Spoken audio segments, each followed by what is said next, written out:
weydiin mudan waxay tahay nin sagaashameeyadii 1900 iyo adiga 20kii ama 40kii 40meeyadii iska dheh 1940kii 50kii 60maadkii nin Talyaani la dagaalamay ama nin Ingiriis la dagaalamay in muqarrarka wasaaradda waxbarashada Soomaaliyeed lagu qoro oo ku qoran yahay boqorradii taariikhda saameynta ku lahaa Soomaaliya ama geeskan Afrika sida digid Abaa iyo Faylaar iyo Dikabaal iyo Geelgal Garokeen iyo boqortooyooyin kale inaan taariikhda lagu qorin oo sagaashameeyadii nin Ingiriis iyo Talyaani la dagaalamay taariikhda lagu qoro wax keenay waa isirduuga iyo taariikh bedelka ama wax la yiraahdo taariikh yani duuga taariikh duug yani in taariikhda dadka qof taariikh uu leeyahay la duugo midna waxaan dhaynaa marka waa isirduuga ama taariikh bedelka ama taariikh dhuminta ee la ku dhacdo jareer hada beelaan jareerta beel walba waxay leedahay anaga boqortooyaan nahay saana nala dhaha boqortooyada beesha hebel aan nala dhaha marka boqortooy beel ma noqoto laakiin jufooyin waa hoos imaadaan beelaha hoos imaadaan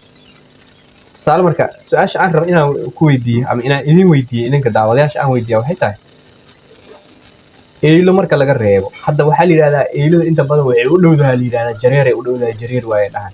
macnaha eeylo say jareer ku tahay eeylo horta jareer ma ahan hore waa idin sheegay haddana waa idin sheegay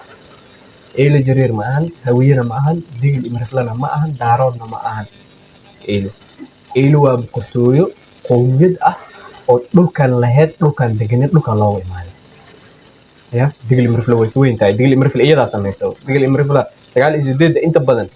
marka la fiiriyo 98ka intooda badan wax waaye eeylo waay jareertan kale beelahan jareerta hadda 9 aan nahay iyo beelaha jareerana la yiraahdo ama 10 beelaha aadaan ama 9 beelaha aadaan beelaha jareerta oo dhan marka la fiiriyo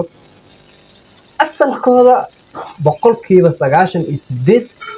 laba beelood marka laga reebo inta kale kuwa Zanzibar ka yimi iyo kuwa aan ka yimaado ma sheegayo dhulkaaga Miyaasa iyo Zanzibar ka naftirkooda asal ahaan ba markii gadaal loo sii fiiriyo laakiin hadda dalkan maamana geeska waxaan ka hadlaynaa Soomaaliya ka hadlaynaa Ethiopia kama hadlayno Kenya noo dhowna kama hadlayno Soomaaliya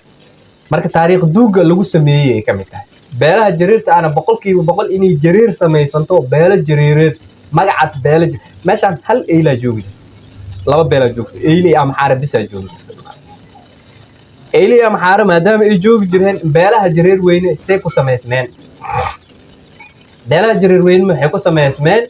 faa'iidadii cadawga oo ka helay burburkii boqortooyada eeylo burburkii boqortooyada eeylo markii uu dhacay beelihii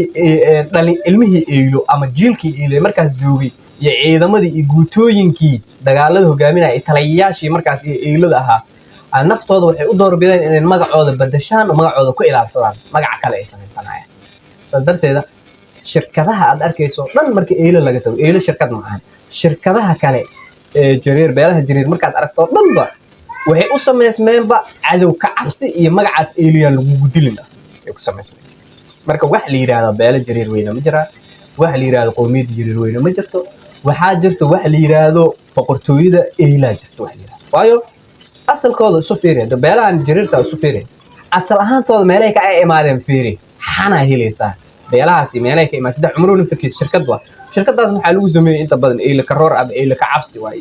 waxa waay wax raadis hunguri raadis iyo dhoon raadis laakiin beesha kaliya ama qabiilka kaliya ama qowmiyadda kaliya oo hunguri qaybsi iyo dhoon raadis aan lagu sameeynin eeylo waay asal ahaanna eeylay u tahay magac ahaanna eeylay u tahay فرع يفر أهان لو هي أوتها إيلي أوتها معناها كمبني أهان لو مصممين هنقول رادس أهان لو مصممين بعاس إيلي أوتها فهمت مركز أصدرات هذا ودومينتا اللي قسميه إن لا دوميو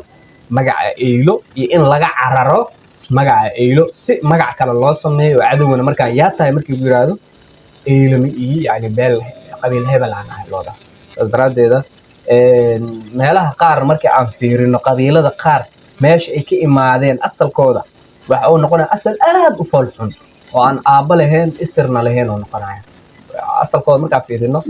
asal aad u foolxun oo noqonaya oo aan aaba lahayn xitaa waxa maqlaysaa mararka qaar qof hebela wada laga soo qaaday qof tuug ahaa qof yani wuxuu magacaas wax loo bixiyo ma jiro yani waxa arkaysaa qof oo waxa macno lahayn lagu magac daray sadaradeeda boqortooyada beesha Eylata marka af Carabiga la yiraahdo mamlakatu Eylata iyo Eyla Kingdom marka la yiraahdo waa asal aan guurin asal aan la soocin yani oo aan la dhihin waxay kala leedahay saas ay kala leedahay wax meel walbana way degtaa marka taasaa loo fiirinayaa